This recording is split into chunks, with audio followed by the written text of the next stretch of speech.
Welcome guys, it's the Formula 1 driver ratings for the season. There's been a massive high for one driver in particular, you know who.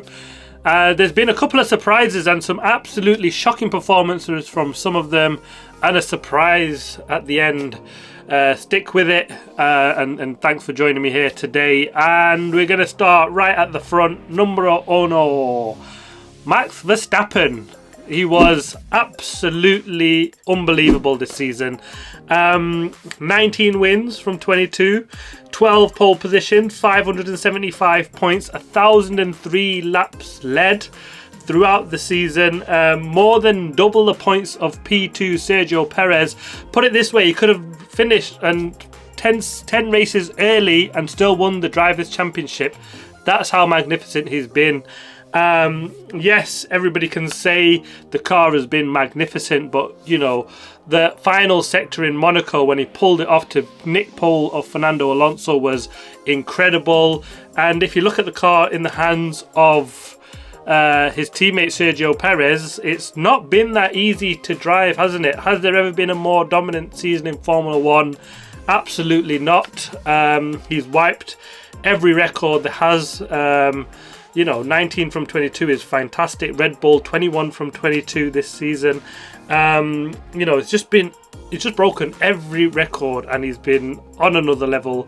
You know, there's been other teams and other drivers with cars that have been absolutely magnificent throughout the history of Formula 1. You know, that Ferrari in 2003, 2004 under Michael Schumacher. Mercedes in 2020 was absolutely dominant, but they never pulled out performances quite like this. And this is where you see man and machine just all at once. And he was absolutely brilliant. I mean, the only scares he kind of gave you was when he came on the radio complaining on the gear shifts, and you thought, oh, have they got a gearbox issue here? Could we see Max drop out? And yeah, he was, you know, at times berating that car, calling it all sorts, really angry over the radio. And he just sort of, that was absolutely brilliant to see, because he made sure that no one got complacent. And they pushed and drove every single lap like it was, you know, the championship mattered, and relied upon it. And yeah, 10 out of 10 for Max Verstappen. Obviously, it would be more, no doubts. You know, I don't think we'll see a Formula 1 season like this for probably the next 100 years. Yeah, it's just been absolutely crushing, and it's just purely down to Max Verstappen. Say what you like about anyone else, but yeah, he's been phenomenal. Next comes his teammate who finished second in the championship, Sergio Perez. And actually, it's been a really difficult season for him, hasn't it? Despite a very good start, 2 wins from 4 races. And then something happened in Miami where it was kind of like that circuit where he'd do well at, but he was, yeah, really struggled and seemed to lose confidence sort of big time, didn't it? And he lost badly to Verstappen there, and then from there on he just went on a massive downward spiral. I mean, yes, he got P2 in the championship, but I think that's only because the battle for the second place in many races was split between Aston Martin early on, McLaren, Mercedes picking up points, Ferrari picking up that second place. So had there been, like we normally see, that traditional second car that is just above the rest, and a, you know, a battle between two, or potentially closer to someone closer to the Red Bull, I don't think he would have got that second place. And yeah, it's just been a really bad season for Sergio Perez. Yes, you'll say he's got second in the championship, and he should have really. We've seen what Max has done with that car, and it should have been in the back and sealed well before sort of the last couple of races of the season. I'm going to go for a 4 out of 10 for Sergio Perez for this season. He really needs to up his game. I mean, his seat was under pressure for some parts of the season, especially when Daniel Ricciardo came into the scene, and it really looked like he might get back that seat in the Red Bull team from Sergio Perez. It wasn't to be. He's kept hold of it. He's there for at least next season. Rumour has it that if he performs as badly as he's done so far this season, then, you know, we might see the Nick de Vries scenario where he gets kicked out just a handful of races into next season, and Daniel Ricciardo potentially taking up that seat. It is only rumours at this stage, but a lot of pressure on him for next season. Third place, Lewis Hamilton, and he's had a horrible start to the season, wasn't it? Bahrain, where they just went into qualifying and it was so bad that they said, we're going to scrap this car for the whole of the season and just, yeah, we'll move on and look for 2024. They wrote that off instantly after one session. I mean, he's come on recently and said, actually, he already knew once he drove that car around in testing that it was just going to be a horrible season. And so it's proved in a lot of ways. It's a lot of questions at Mercedes for a team that is, so, focusing on winning, to have. What did they see in the car that they went another whole winter trying to build on it? The no pods concept and the whole sort of concept, to be fair with it, where they've then ended up with a Frankenstein of a machine by Monaco, where they've got big upgrades turned up and they've had no pods just threw in the bin, and then we tried to see sort of a more traditional car and it just wasn't working.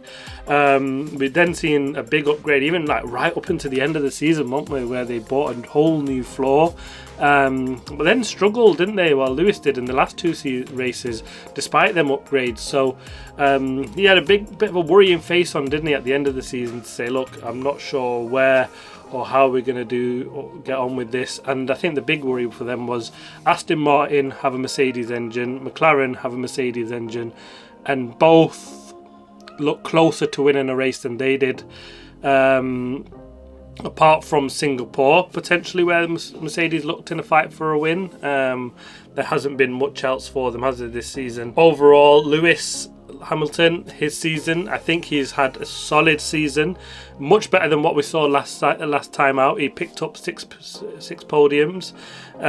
His highlight is probably that pole lap in Hungary, which was, for me, absolutely fantastic. The race didn't go well at all, did it? It kind of went to pot right from the offing. He dropped 2 or 3 places by the first corner, which was a real shame, but to see that was a real like hero's lap, wasn't it, that one? But he's been in the fight for the second place in the championship right until the end, and he was comfortably beating George Russell this time out, hasn't he?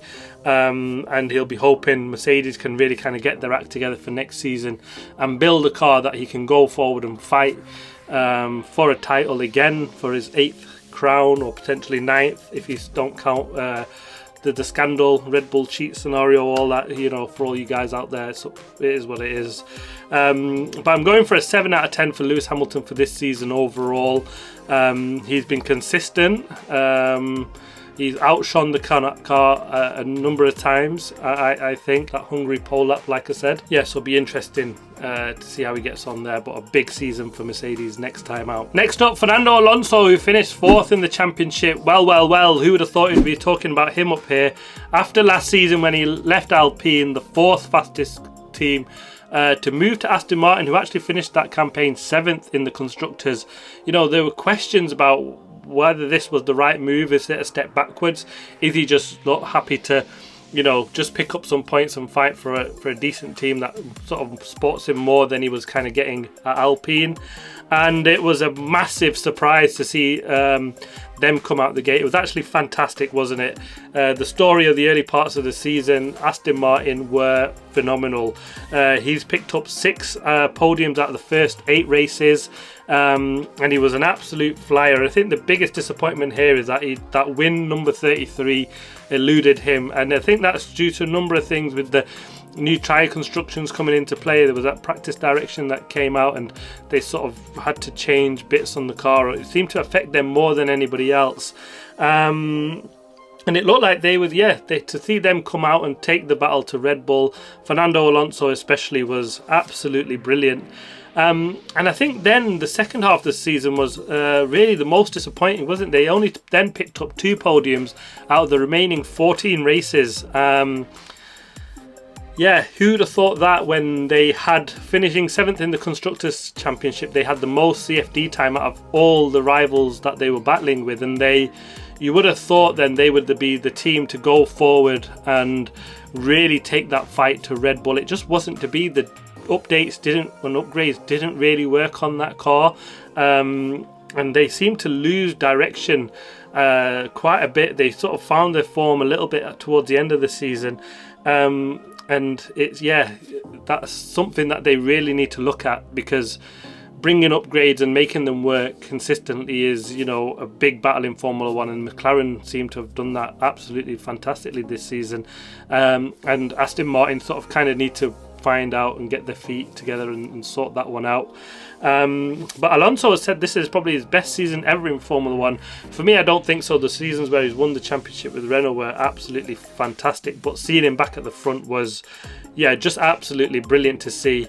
We love Fernando Alonso. Well, I love Fernando Alonso anyway. Absolutely fantastic driver. For me, one of the top 3 or 4 in Formula 1. He's absolutely phenomenal.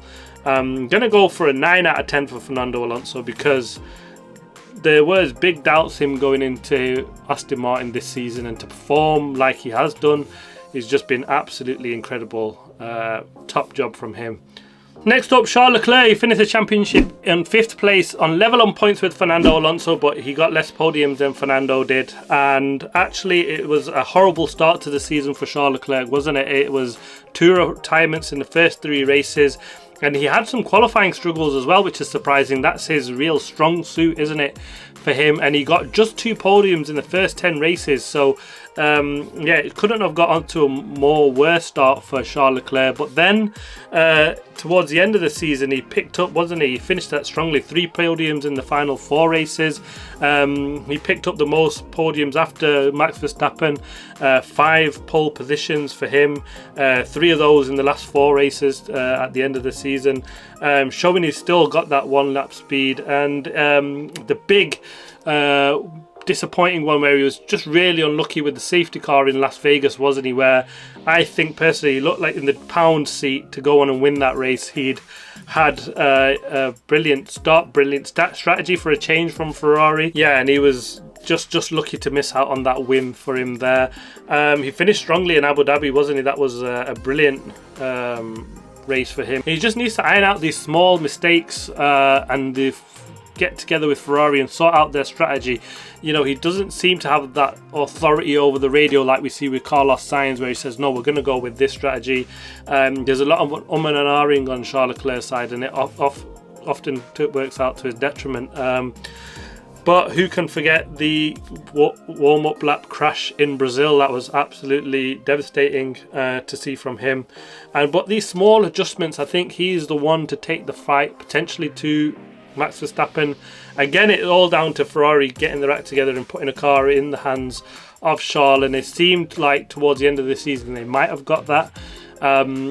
Yeah, I'll be hoping Ferrari and Mercedes can, you know, really bridge that gap, and we can actually, like the battle we've seen for second place, see that for wins.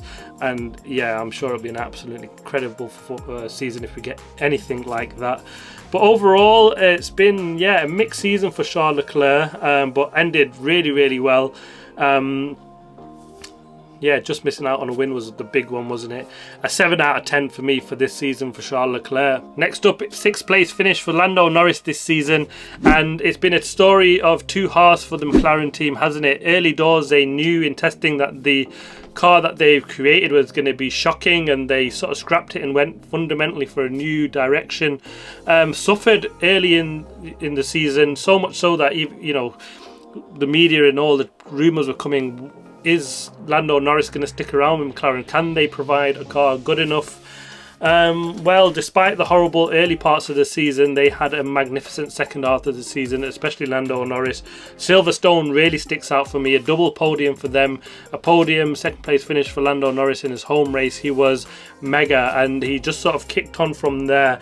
But I think despite how brilliant he's been, he's dropped the ball a couple of times, and Qatar really sticks out for me. He dropped it in qualifying, that mistake in the sprint, and probably lost out on the sprint race win, which his teammate picked up. And also again in Abu Dhabi, where I think he should have been on pole for the race. He might not have won it, but he would have had a better chance fighting that much closer up at the front. And also is Brazil, where he had a brilliant sprint race, but actually qualifying for the race, he started way back, and that left him a bit too much to do to potentially fight up for a win. Could that be the win? You just never know. When you're up there, things can happen, but when you're coming from so far back, you kind of leave yourself just that bit too much to do, especially with a car and someone like Max, who was absolutely brilliant. You need to be maximized and on it. And yes, he's been beating himself up about it, and I hope that the pressure he puts on himself isn't just becoming a little bit too overbearing, and hopefully he can pick up and move that car and move himself forward. He's done magnificently, though, I've got to say, on the whole this season. 5 podiums in the last 6 races. He was really on it, but yeah, small tweaks, and I think for me, Lando Norris is one of the best drivers out there. He's just that one win away from then really getting a spring on his step, kicking on, and I'm sure that will just relieve a lot of pressures, relax the shoulders a bit, and he'll go on and win a handful of races in that car. He'll just be hoping that McLaren can really build on the car that they did so far this season. They were most impressive with their in-season updates, but Lando Norris for me was absolutely brilliant. He kept his head up when the car was down early on, kept at it, just kept picking away, and then when the car came, boom, he was right there. 9 out of 10 for me for this season for Lando Norris. I thought he did fantastically well. Next up, Carlos Sainz. There was no podium for him until sort of race 14, was there, in Italy, and it was a horrible early start to the season, but in Monza, in the home crowd, he picked up pole position over his teammate, who we know as the master on a single lap, but he did a brilliant job. He had a great battle with Charles Leclerc, defended like a lion there, didn't he? Picked up that P3 with a mega defense there, and then came the highlight of the season for him, didn't it? That win in Singapore. His racecraft was absolutely immense over here. Just to the foresight and the brain to just keep Lando Norris in the DRS, to hold back the 2 charging Mercedes, was absolutely brilliant. He was fantastic over the radio as well, wasn't he? Giving the team direction of what they're going to do with the strategy. We know Ferrari is still ironing out issues with their strategy calls, but he was very good on his side of the garage. We've seen less of them mistakes. He was very forthright in saying, well, this is the direction we should go, or the direction I'm going to go. And that was the biggest disappointment was just that small mistakes that, again, like his teammate, but he can iron them out. Abu Dhabi kind of cost him and Ferrari the second place in the construction championship. That crash in practice put him on the back foot, and then it was he just really struggled from there onwards, didn't he, in that race. But up until that point, he was ahead of Charles Leclerc in the drivers' championship right up until there, but to then lose out to Charles and finish 7th in the end, he'll be disappointed.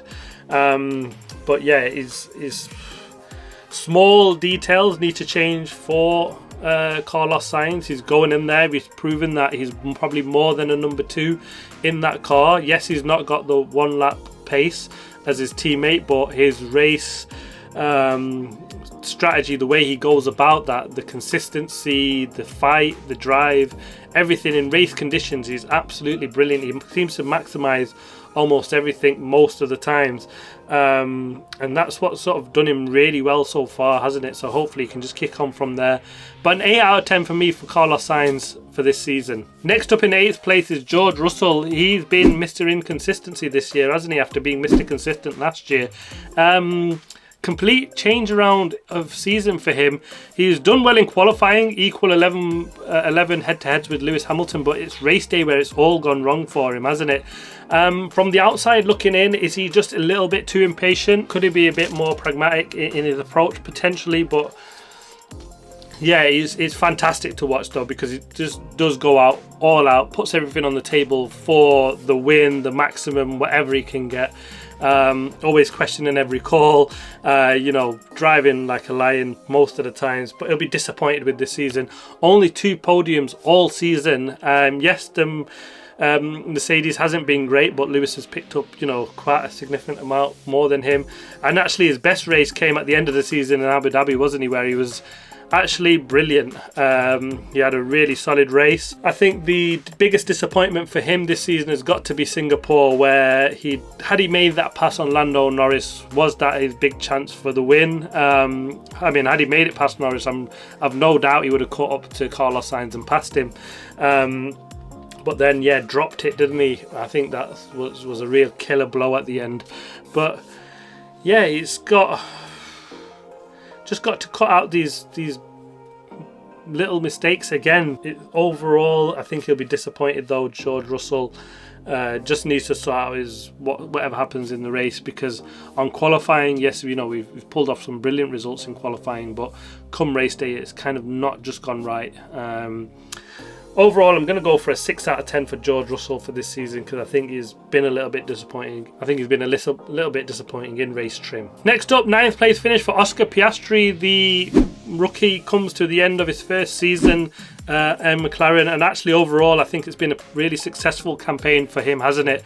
The big result was actually in Qatar, didn't he, where he beat his teammate to a pole and to the first win in McLaren. A sprint win nevertheless, but he was also brilliant. He picked up 2 podiums in the race in Qatar and in Japan, a P2 in both. The only thing that has been sort of the downside of him from getting more consistent and better results has just been his race management, really getting on top of the tyre management more in specifically compared to his teammate. That seems like his biggest weakness, but I'm sure he'll be working hard on that. But his one lap pace, I mean, has been really good, hasn't he? He's picked up a pole. He's actually surprised me, because he came into this season with a lot of expectation and pressure, mainly kind of what he put on himself, isn't it, after the whole drama with the Alpine and McLaren scenario, and then both sort of fighting for him. But yeah, to say he picked up a contract extension midway through the season with McLaren, it shows how highly he's been rated by them. And actually he's done the job for me, and I think he's really impressed me. I was a bit 50-50, never heard of this guy obviously coming in, but yeah, he's rose to the occasion, not really let the pressure get to him, as we've seen with other drivers we'll get to. But yeah, it's pressed for me. I'm going to give him I think an 8 out of 10, but it could even be a 9 out of 10, so maybe an 8.5 really for Oscar Piastri, because I think for a rookie in his first season, he's been absolutely brilliant in my view. Next up, Lance Stroll. Wow, I think it's been a difficult season for me, and I've got to say he got off to the worst possible start, didn't he, before he even turned a wheel. He had that accident 12 days before the first race, broke a wrist, hand and ankle, but he turned up and got a 6th place there, which was actually pretty phenomenal, to be fair to him. But then he's not picked up a single podium all season in a car which Fernando Alonso was absolutely phenomenal early part of the season. Yeah, and I think that's, you know, he's been in Formula 1 a few seasons now. It's not his first season, and honestly, if his dad wasn't putting his hand in the pocket and funding this team, would he have been there and would he made the end of this season? I'm not so sure. He's pulled off some decent results towards the end of the season. I think that 5th place, or the 2 5th place in Brazil and Las Vegas were pretty good. But next season feels like a big season for me for him, because it's kind of that time now to say, can he prove himself to stay in Formula 1? Because, you know, there's so many times throughout this season where he just had really poor results. He was so far off Fernando Alonso. You know, Fernando Alonso is picking up podiums and he's just about scraping in some points at the back there. With a car that's that dominant, yeah, it's just been really bad, and probably one of the big disappointments. And surprise, actually, he kept his seat by the end of the season, because he came under a lot of pressure at one point, didn't he, to say, you know, he really needs to up his game to kind of stay in that seat. Maybe he's done enough by them to Brazil and Las Vegas performances this season to do that, but you know, they were late in the season, and really next season is a big one for me. But a 4 out of 10 for me for Lance Stroll for this season. You know, I'd kind of expect better from him going forward. Next, finished 11th in the championship, Pierre Gasly, in his first season in Alpine, and I think it's been a rough one, hasn't it? It's been a rough one for the outfit overall.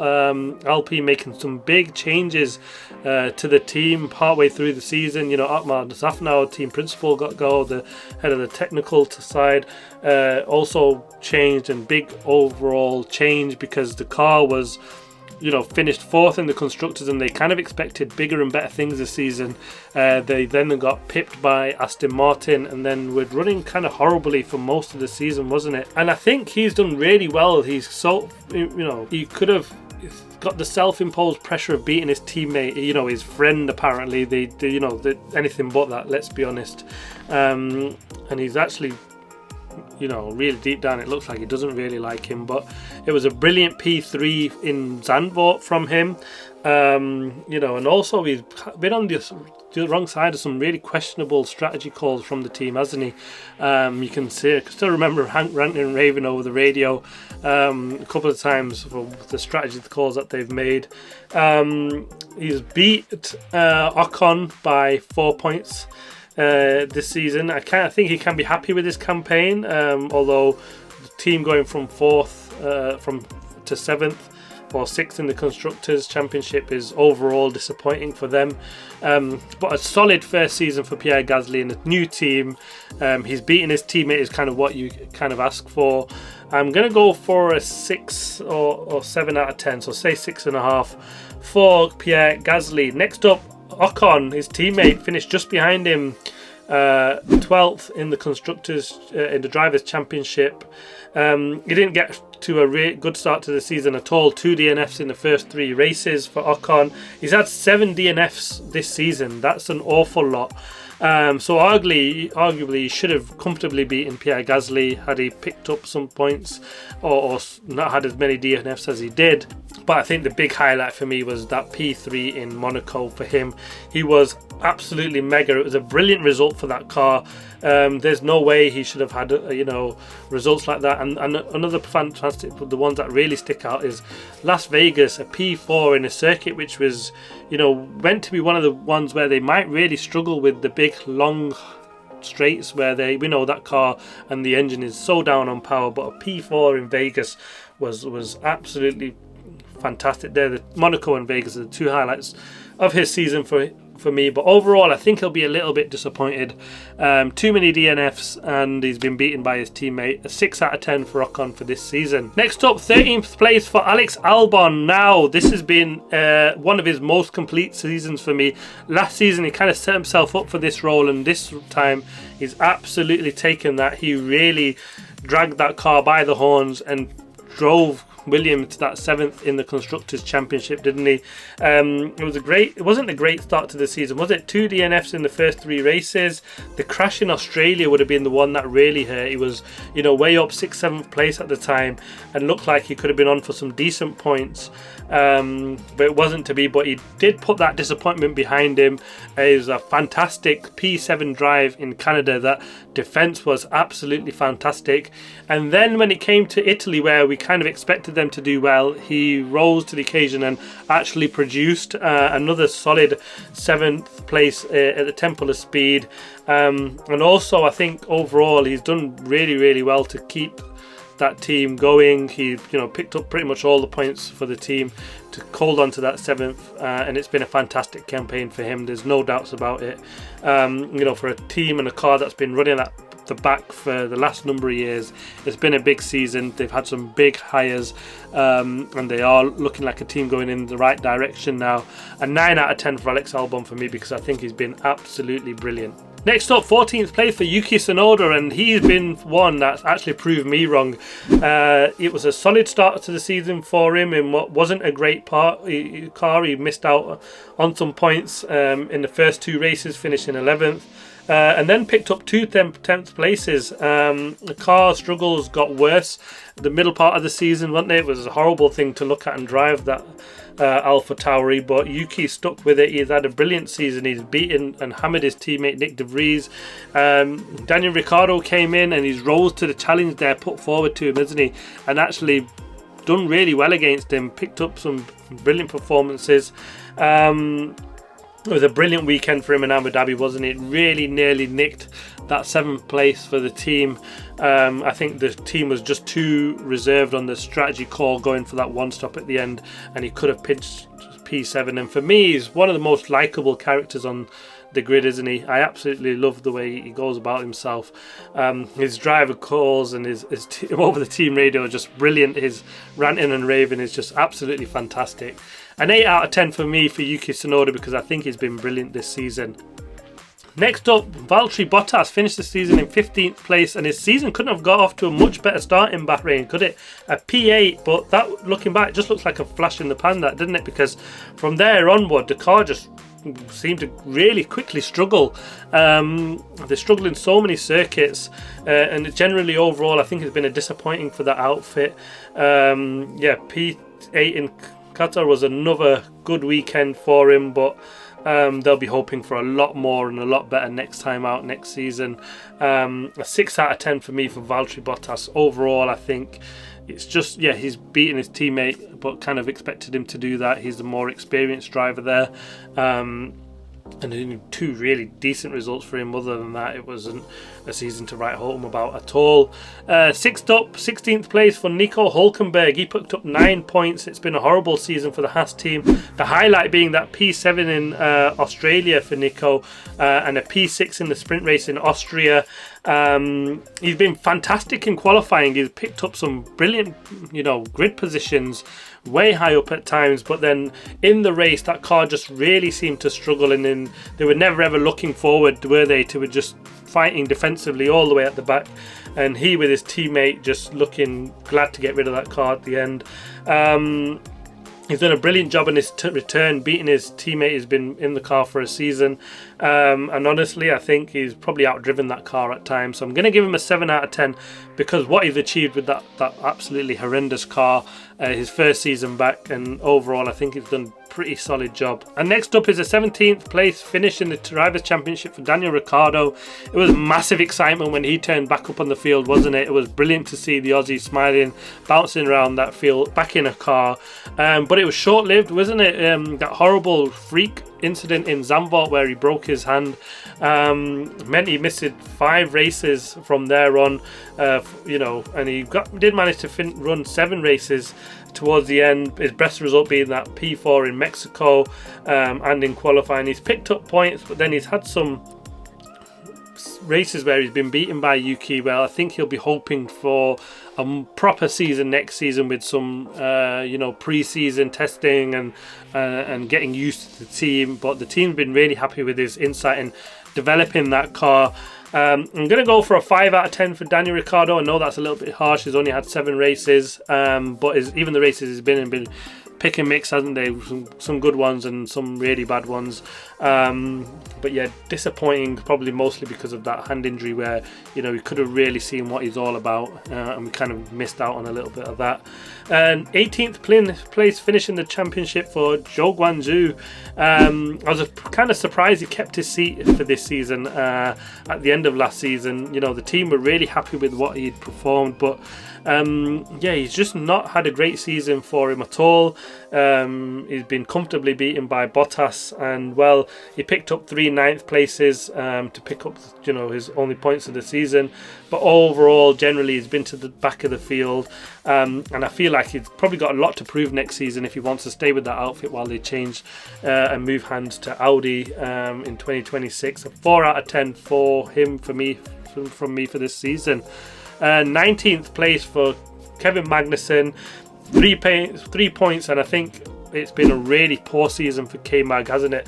It started well enough. He got a couple of 10th places early on He's been outshone in qualifying, and then he's done all right in the races, but because he started so far back, he's kind of struggled there, hasn't he? Because it's not a car where you were racing and fast, you know, making up positions. You were kind of always looking backwards, and that's probably why he's been sort of a bit bruised by his teammate this season. He went on a run of 9 finishes, no higher than 15th place, so it's not been good. He'll be glad to get rid of the car. He was really happy to get rid of the car when he got out of that in Abu Dhabi at the end of the season. I'm going to give him a 5 out of 10. Liam Lawson, he finished the season in 20th position with 2 points in 5 races. He really left his mark in Formula 1, didn't he? He came in with no pressure really in his first race because he didn't have any practice.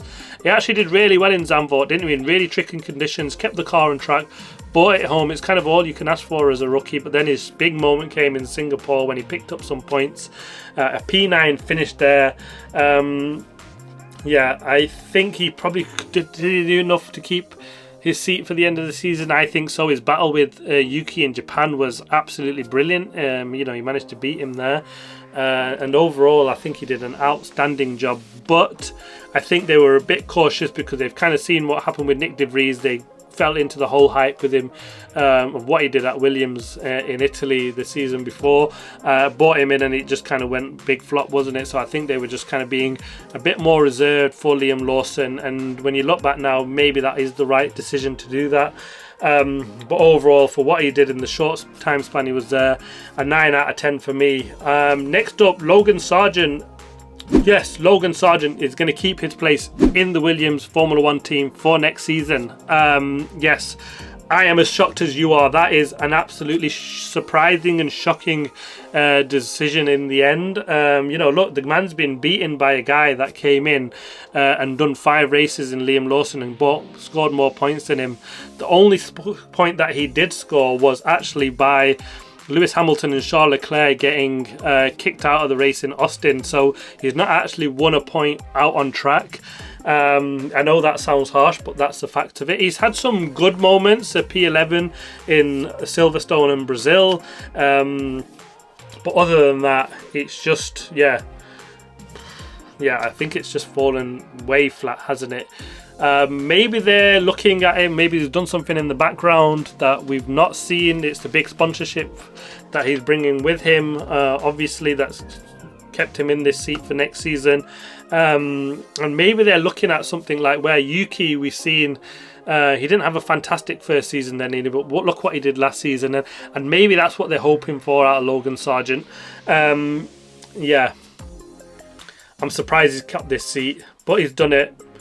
He's in there next season. I'm going to give him a 3 out of 10 because there wasn't a point where I thought, oh, we did a brilliant job here, Logan Sargent. Yeah, just overall, I just wasn't impressed kind of at any point of the season with him. And last but not least, Nick De Vries. He finished on 0 points. I think this is the biggest disappointment for me. He came in with much big fanfare, didn't he, after that big result with Williams in the Italian Grand Prix when he stepped in there, but he got just 10 races at the AlphaTauri team, and an AlphaTauri team which really, they are good with youngsters. You know, half the grid has come through that team and carried on in Formula 1, and they are ones to sort of stick by their drivers. They stuck by with Yuki in a difficult first season, and yeah, it just wasn't good enough for him, was it? And it seemed like that once that pressure started to build for him to perform, he just seemed to just get on top of him over and over again. And it was just, yeah, horrible to see that it just ended after 10 races. I mean, when you look at that, Logan Sargent has kept his seat, you kind of think probably on that basis Nick can feel disappointed that he's been kicked out of that team. But yeah, there must have been more behind the scenes there that we've not sort of picked up on for AlphaTauri to turn around and say, look, actually, this is probably not the guy. It probably didn't help him that Daniel Ricciardo was waiting in the wings, someone with more experience and someone that just could reliably take that car and deliver going forward.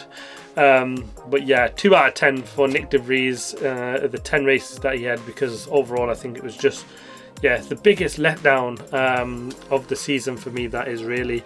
So there you have it. It's been, well, didn't expect to have 22 drivers this season, did we? It's been overall a pretty fantastic season for me. I know not everybody thinks that way, and even if you're not a Max Verstappen fan, which I'm not, you know, you just got to take your hat off to him. He did a fantastic job. He's been brilliant throughout that season. It was just, you know, just appreciate when you watch history.